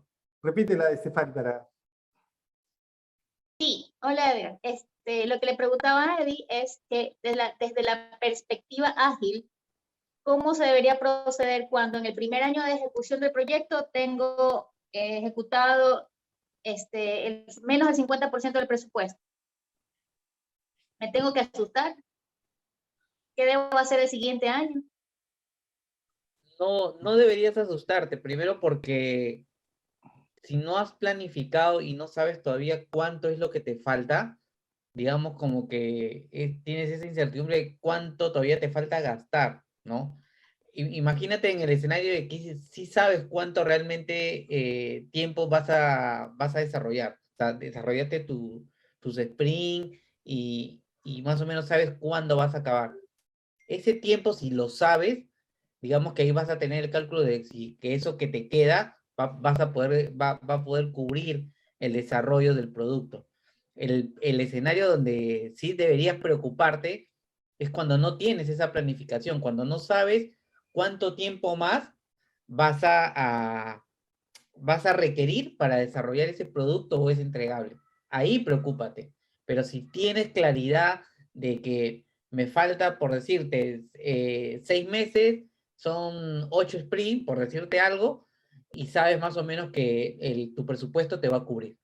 Pero si no tienes idea de que te va a faltar 1 año o 2 años, ahí es donde deberías preocuparte. Y por ejemplo, es un proyecto de 4 años, bueno, es un proyecto el que tenemos 4 años, pero lo que pasa es que este año, bueno, el año pasado tuvimos temas de pandemia y se atrasaron algunas cosas que se van a tener que cumplir en este año, en el 2022. Pero lo que me llamó la atención es que cuando yo vi nos mostraron el informe del el informe de gastos contable. Sí. Claro, estaba como que habíamos ejecutado menos del 50% en el primer año. Entonces, a mí me quedó la duda de que o lo estamos haciendo mal o en realidad el donante que esperaría eso, porque ellos tienen un indicador, ¿no? Te dicen, el primer año tiene que ejecutar hasta o mínimo el 70% del presupuesto y no llegamos ni al 50%. Entonces, esa era mi duda. Claro, ahí lo que tendrías que ver es tu planificación, qué es lo que te falta, ¿sí? Y también otro tema es que va a depender mucho del tipo de proyecto. ¿A qué me refiero? Hay proyectos, Desarrollo. sí, dentro de los proyectos de desarrollo hay proyectos donde, por ejemplo, ha pasado en mi país, donde toda la compra se hizo al inicio del proyecto. ¿Por qué? Porque se tenía que trasladar todos estos materiales a una zona, a una comunidad al interior del país de muy difícil acceso y no se podría, y no se iba a poder hacer estas compras durante el desarrollo del proyecto, no iba a ser imposible. Se optó porque al inicio se compró todo, al inicio se gastó casi la mayor cantidad del presupuesto para con todos estos insumos poder trasladar lo que ya era otro tema a la zona a donde se iba a ejecutar y era un tema relacionado con temas de agua, me acuerdo perfectamente, pero todo el gasto se hizo al inicio, por ejemplo. A eso me refiero con que también va a depender la naturaleza del tipo de proyecto o impacto social que va a tener. Acá por la zona geográfica se compró todo al inicio y todo se tuvo que trasladar, ¿no? Ese es un escenario.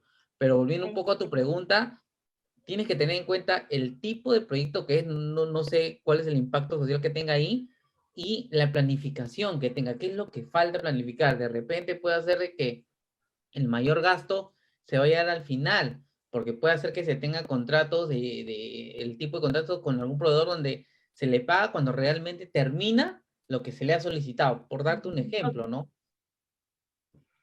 Ok, entendido. Muchas gracias. A ti. Pregunta difícil, ¿no? Mm, Ricardo. Y luego Jorge. Gracias. Hola Jorge, buenas noches. Eddie, ¿Cómo estás, Ricardo? Bien. Una pregunta cortita, Eddie. ¿Te acuerdas que nos comentaste el tema de Antonio Rodríguez Nieto, Economía de Proyectos? ¿Cómo ves toda esta metodología, este trabajar en combinación de metodologías ágiles, conviviendo con la híbrida, en este tipo de economía de proyectos? Buena pregunta, Ricardo. En realidad, la economía de proyectos, el Project Economy, nos obliga prácticamente a incorporar la agilidad ya dentro de nuestro mindset, dentro de incluso de las competencias mínimas que debemos tener, porque prácticamente las organizaciones van a funcionar en base a proyectos, y ahora nos damos cuenta que los proyectos que generan mayor valor a una organización precisamente son los que generan innovación, los que crean nuevos productos, nuevos servicios. Esos proyectos tú no los puedes manejar con el enfoque tradicional. El enfoque tradicional se puede manejar para proyectos donde, digamos, generalmente ya hay bastante conocimiento, son proyectos conocidos, proyectos donde ya se tiene mucha larga data, pero para los proyectos que requieren las organizaciones, para poder ser sostenibles en el tiempo, proyectos que requieren crear una nueva, digamos, solución para un sector del mercado, ese proyecto tú no lo puedes ejecutar con el enfoque predictivo. ¿Qué significa eso? Que el enfoque Agile está incrementándose tanto que el enfoque predictivo y el enfoque Agile, antes era el enfoque Agile por decir así y el enfoque predictivo acá, ahora están así. Yo creo que dentro de un poco van a estar así. O sea, en pocas palabras, o nos volvemos ágiles o nos volvemos ágiles, ¿no? No queda otra, porque si no, salimos del mercado de proyectos, ya que el agilismo está respondiendo a las necesidades de los beneficiarios, tanto en el sector público como privado. Así que la pregunta es muy buena, porque el Project Economy nos está obligando prácticamente a irnos a la agilidad. Por esta razón, no sé si me dejé entender. Perfecto, Eddie, gracias. Jorge, te escuchamos. Gracias, Eddie. Mira,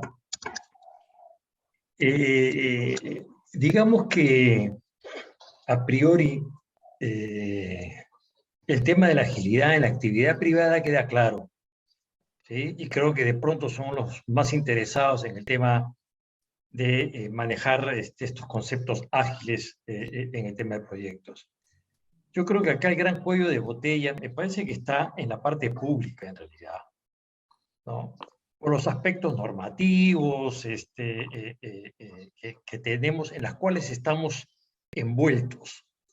Porque da la impresión de que todo este tejido normativo que tenemos, creo que está hecho para que las cosas no se hagan, en realidad, ¿no? O para que las cosas demoren una eternidad. Y además de eso, tenemos las metodologías propias, ¿no? Que a veces el gobierno o la parte pública, vamos a decir, ¿no? Te dice bajo qué metodología lo tienes que hacer. Y ahora tenemos nosotros acá el tema del Invierte P, ¿no? Que tiene sus categorías y en esas categorías tiene su propia metodología, ¿no? Y entonces acá yo veo más o menos un conflicto. ¿Y dónde yo veo el conflicto? Sobre todo en aquellos proyectos que son financiados por la banca multilateral. En donde creería yo de que la banca multilateral en sus préstamos debería de exigir a las entidades públicas trabajar con la metodología, ¿no?, del prestamista. Porque está demostrado y le da la garantía, ¿no es cierto?, que los proyectos se cumplirán en los tiempos de acuerdo a lo que tú dijiste en la primera lámina, al alcance, tiempo, costos y calidad. Entonces, yo creería de que la banca multilateral, así como es tan generosa en el tema de los préstamos, ¿no?, sin importar quién es el presidente de cada país, ¿no?, creo que debería de exigir bajo qué metodología se debe trabajar. Y te digo esto por algo más. Porque también se manejan estos convenios de manera híbrida. ¿Y a qué me refiero con la parte híbrida? Con la parte normativa. Porque, por ejemplo, en algunos casos, los cooperantes te dicen, proveedores se van a manejar bajo la metodología del BID, Banco Mundial, cooperante alemán, cooperación suiza o quien sea. Solamente el tema de proveedores.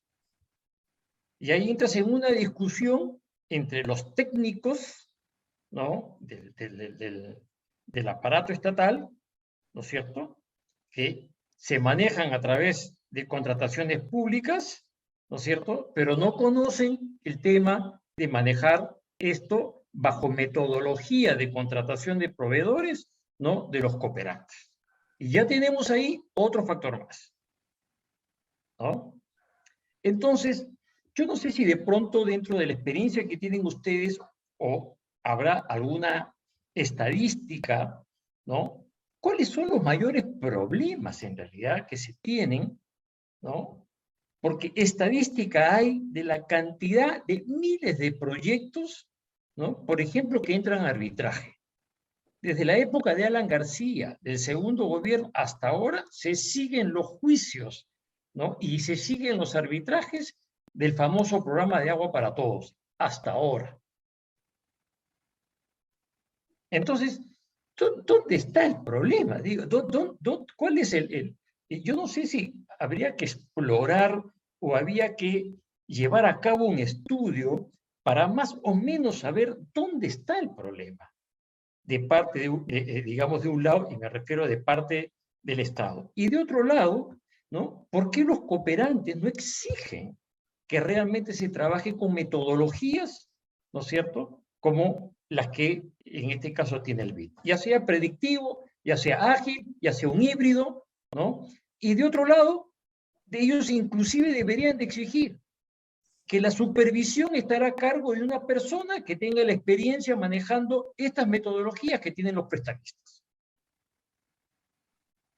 Porque de lo contrario, mi querido Eddie, nos vamos a volver locos pretendiendo nosotros querer aplicar en el Estado las formas ágiles, cuando en realidad pocos del equipo que te acompañan lo entienden, lo comprenden, lo digieren. ¿Sí?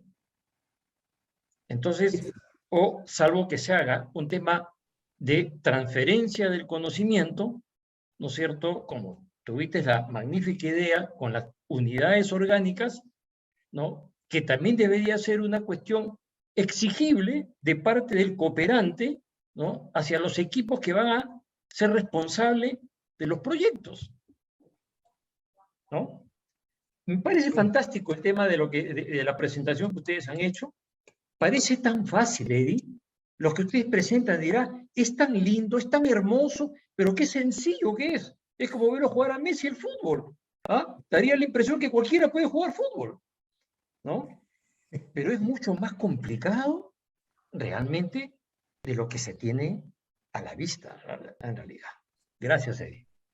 Gracias, Jorge, por el comentario, porque que ese es el escenario. O sea, no es esta metodología se diseñó para ese escenario del cual ustedes han conversado, ¿no?, de las diferentes casuísticas que han presentado, ¿no? Y lo que puedo decir simplemente es que, a pesar de esas condiciones que existen en las unidades ejecutadas, sí es posible lograr, digamos, aplicar la agilidad, aunque no sea en todo o aunque no salga perfecto, pero hay cosas que se pueden salvar y hay momentos también. Y hay factores que van a contribuir, que en algunos casos sea más factible que en otros. Por ejemplo, en aquellos países donde la agilidad funcionó muy bien, a pesar de todas esas restricciones que han mencionado ustedes, que sí existen, se logró porque hubo un alineamiento, ¿no? El coordinador de proyecto, el viceministro, el ministro, todos están interesados que ese proyecto se haga, y cuando se alinean los astros, pareciera que, oh maravilla, ahora sí todo es posible. Contratan al mejor equipo, las normas pasan a un segundo lugar y la gente se pone a trabajar. Y es que en realidad así es el mundo real, pero hay que estar preparados todos para poder, digamos, salir adelante cuando se nos presente, digamos, estas situaciones. Y yo creo que, digamos, siempre vamos a llegar a organizaciones donde posiblemente nosotros traigamos un conocimiento nuevo y muchos de ellos todavía no estén, digamos, preparados, como por ejemplo para la agilidad, pero alguien tiene que llegar, o sea, alguien tiene que llegar, y somos los que estamos aquí, los llamados a llegar. Si nosotros somos los que vemos, entonces tenemos que transmitir precisamente luz, ¿no? O sea, tenemos que llegar el conocimiento sin desalentarnos, ¿no? Y sin medir nuestra gestión ni la gestión de la unidad ejecutora por resultados que no van a depender directamente de nosotros. Lo que nosotros podemos, digamos, medir es precisamente nuestro esfuerzo por transferir ese conocimiento. Yo diría que tenemos que pensar que ahorita tenemos una gran posibilidad de transferir conocimiento, de poder hacer ver la luz a otras personas. yo diría que como consultor, como un profesional, si me invitan a trabajar en un proyecto donde la mayoría de las personas no conocen la agilidad, pero yo sí la conozco, entonces yo tengo la responsabilidad ahora de transmitirles este nuevo conocimiento y de dar esperanza y dar nuevos caminos y de hacerles ver las cosas. Creo que esa es la misión como profesionales que estamos, digamos, un paso adelante, ¿no? Porque yo pienso que todos los profesionales que están trabajando en agilidad, que se están preocupando por conocer estos conocimientos, por no quedarse atrás, por estar abiertos al cambio, a nuevas ideas, a nuevos conceptos, son los profesionales que marcan la pauta, son los que hacen camino al andar. Y miren, hay muchas personas que no lo saben. Entonces, si llegamos a una unidad ejecutora y hay personas que no lo saben, nosotros ayudemos, o sea, a descubrir el valor. Entonces, yo creo que ese es el rol que nos toca ahora como profesionales que hemos alcanzado, digamos, este nivel, es que nosotros tenemos que transferir conocimientos y ayudar a otros a descubrir el valor. No vamos a poder cambiar la realidad de una organización de un día para otro, pero si logramos convencer a otras personas o hacerles ver a otras personas el valor que tiene este conocimiento, estas herramientas, este nuevo enfoque, nosotros podemos lograr mucho. Parece mentira, pero se logra mucho. Se logra mucho porque uno nunca sabe lo que viene después. Yo les comento que cuando estaba en un proyecto, una vez me tocó capacitar a un grupo de profesionales y los capacité 2 semanas nada más. Y 2 años después fui a visitar al mismo lugar donde yo había hecho la capacitación y resulta que uno de esos alumnos que yo había tenido después se convirtió en el alcalde de ese lugar. Y él mismo me buscó y me dijo, ¿sabes qué? ¿Te acuerdas cuando nos diste un curso? Tú de repente ni te acuerdas de mí. Y era verdad, yo no me acordaba de él, ¿no? Porque muchas veces, cuando tú estás en una clase con 30 personas, no te acuerdas del nombre de todos, pero él sí se acordaba de mí y me dijo esta palabra, me dijo, mira, gracias a ese curso de 2 semanas que tú nos diste, cuando yo tuve la oportunidad de ganar el municipio, implementé los proyectos y me di cuenta cuántos errores habían cometido en la gestión anterior. Y gracias ahora, al haber entendido lo que era un proyecto, el valor, y aunque yo no soy muy técnico, me dijo, porque yo lo entendí, pero yo no estaba preparado para poder hacerlo, contraté a personas que sí sabían, y mira lo que hemos logrado en mi municipio. Y me comenzó a hablar de todas las cosas que habían hecho, ¿no? El hombre tomó la cabeza en una organización, y de repente él no fue el que lo implementó, porque en 2 semanas tú no formas a un experto en proyectos, ¿no? Pero al menos podía ver, o sea, tuvo visión. Los líderes necesitan visión. El alimento de un líder está en la visión, y por eso yo creo que una responsabilidad que tenemos nosotros como profesionales altamente calificados en el tema de proyectos es que tenemos que desarrollar la visión y transmitir esa visión, aunque no podamos ver el resultado en el corto plazo. Esto es como sembrar. Uno siembra árboles y sabe muy bien que al día siguiente no va a estar el árbol, ni tampoco la semana siguiente, ni siquiera al mes siguiente.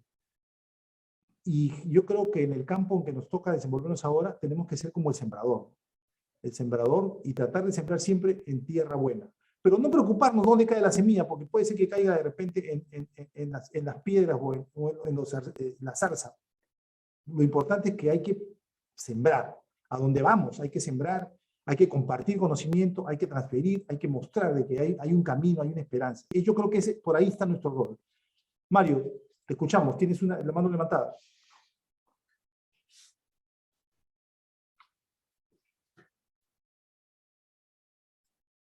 Creo que lo dejé mucho tiempo con la mano levantada. Mario, ¿me escuchas? Está Alonso mientras... Alonso, mientras que Mario se conecta. Quisiera solo hacer un comentario frente a lo que plantea Jorge y a lo que acabas de decir. Estoy muy de acuerdo con el enfoque que plantea Eddie de que nosotros como personas que hemos tenido la oportunidad de adquirir los conocimientos, tenemos que buscarle el camino en las distintas instituciones a ver qué podemos hacer. La cultura se va creando poco a poco, no es un cambio de la noche a la mañana.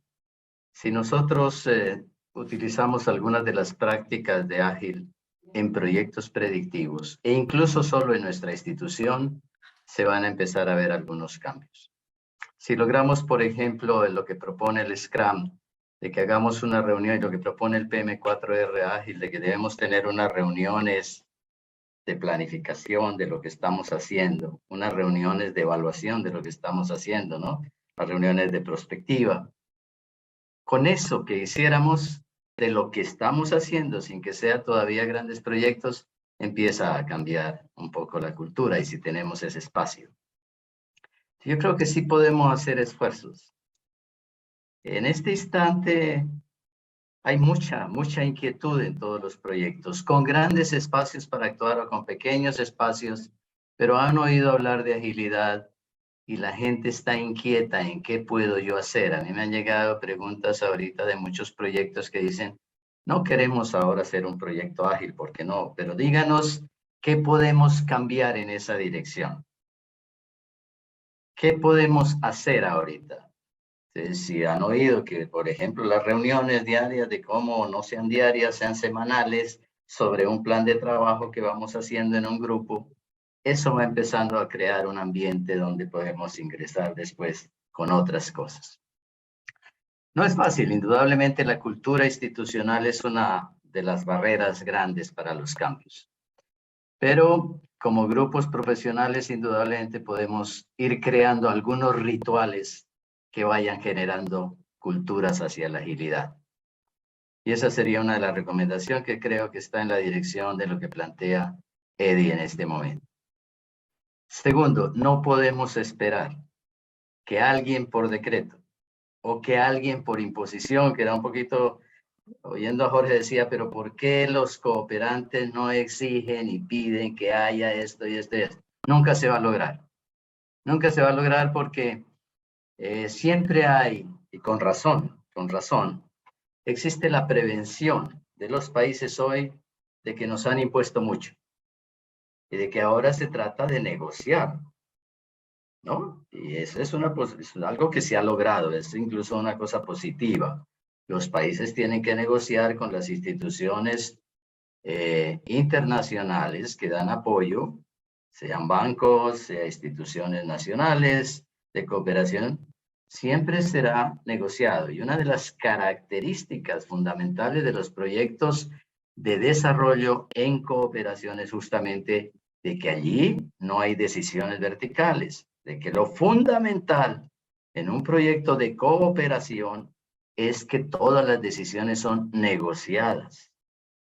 O sea, así una institución internacional venga y nos diga, de aquí en adelante yo no hago sino agilidad, no se va a lograr. No se va a lograr. ¿Por qué? Porque la cultura no es esa y al revés, la reacción va a ser, ¿por qué nos tienen que imponer esto?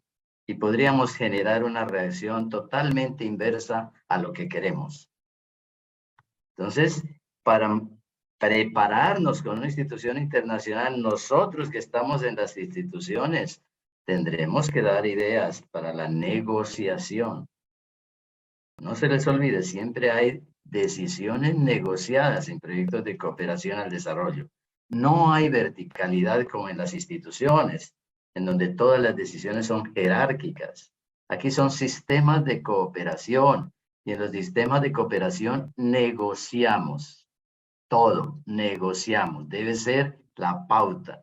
Y en una buena negociación, como aprendimos también en leadership, pues tenemos que mirar qué es gana-gana. Entonces, hay que aprovechar ese espacio para eso. Pero la expectativa de que alguien imponga hoy está por fuera y la reacción será negativa totalmente. Yo creo que de nuevo, lo que hemos aprendido, tratemos de encontrarle camino. No al 100%, pero quizás vayamos abriendo pequeñas brechas donde podamos ir entrando. Gracias. Gracias, Alonso. Muy bien, amigos, creo que el tema estaba apasionante, así que rápidamente se ha pasado el tiempo, pero les agradezco por acompañarnos hasta este momento y simplemente decirles, ¿no? Hay que seguir adelante, ¿no? Hay que seguir adelante y la vida es una lucha constante, ¿no? En este caso hay que tener la mayor cantidad de herramientas para seguir adelante. El éxito solamente es fruto del esfuerzo, ¿no? Y si hemos elegido ser profesionales en proyectos, entonces siempre estar abiertos a todo lo nuevo y a incorporar, digamos, hacer crecer nuestro mindset. Así que Les agradezco mucho por su presencia a todos. Edgar, quería agradecerte también por tu apoyo, por tu participación. Alonso también. Grandes PM4R trainers que nos acompañan siempre en esta, digamos, en esta labor de seguir difundiendo la metodología PM4R. Sabemos que la metodología PM4R no es perfecta, y es una más, nada más, porque cuántas organizaciones tienen sus metodologías y enfoques, pero creemos que de esa manera aportamos con un granito de arena, ¿no?, en el conocimiento. Así que les agradezco a todos, y ¿les parece si nos tomamos una foto para el recuerdo? A ver, a los que hemos llegado hasta el final. Una foto, a ver si pueden activar su cámara. Agradezco a todos su presencia, es el cariño que tienen. Somos una comunidad realmente de profesionales, y hacemos esto para compartir, ¿no? Siempre momentos, digamos, como este, ¿no? Así que ya listos. A ver, todos mirando la cámara. 1, 2, 3. Otra foto más. 1, 2, 3. Excelente. Un gusto verte, Tatiana. Fanny, qué gusto verte. Miguel Ángel, Morena, Rudy, Gracias. Igualmente, Gusto. gusto verlos. Luis Ingunza, Francisco, Hola, Nistro, Tati. Chao, Eddie, gracias. Alonso, Gastón, Gracias. Muchas gracias, Carolina, David. Ricardo. Gracias a todos. Buen Muchas fin de semana. gracias. Cuídense Oye, todos. gracias. Bendiciones. Gracias a todos, gracias Eddie, gracias Edgar. Roberto. Gracias, Eddie. Noches. Gracias a todos. Buenas noches. Gracias, Un abrazo, ingeniero. amigos. Jesús, Adiós. Buenas noches, Damián, buenas noches a todos. Francisco, o Francisco. Buenas noches. ¿Qué tal, Eddie? Buenas Muy noches. buenas noches. Buenas noches. Muchas gracias por René, compartir conocimientos y experiencias.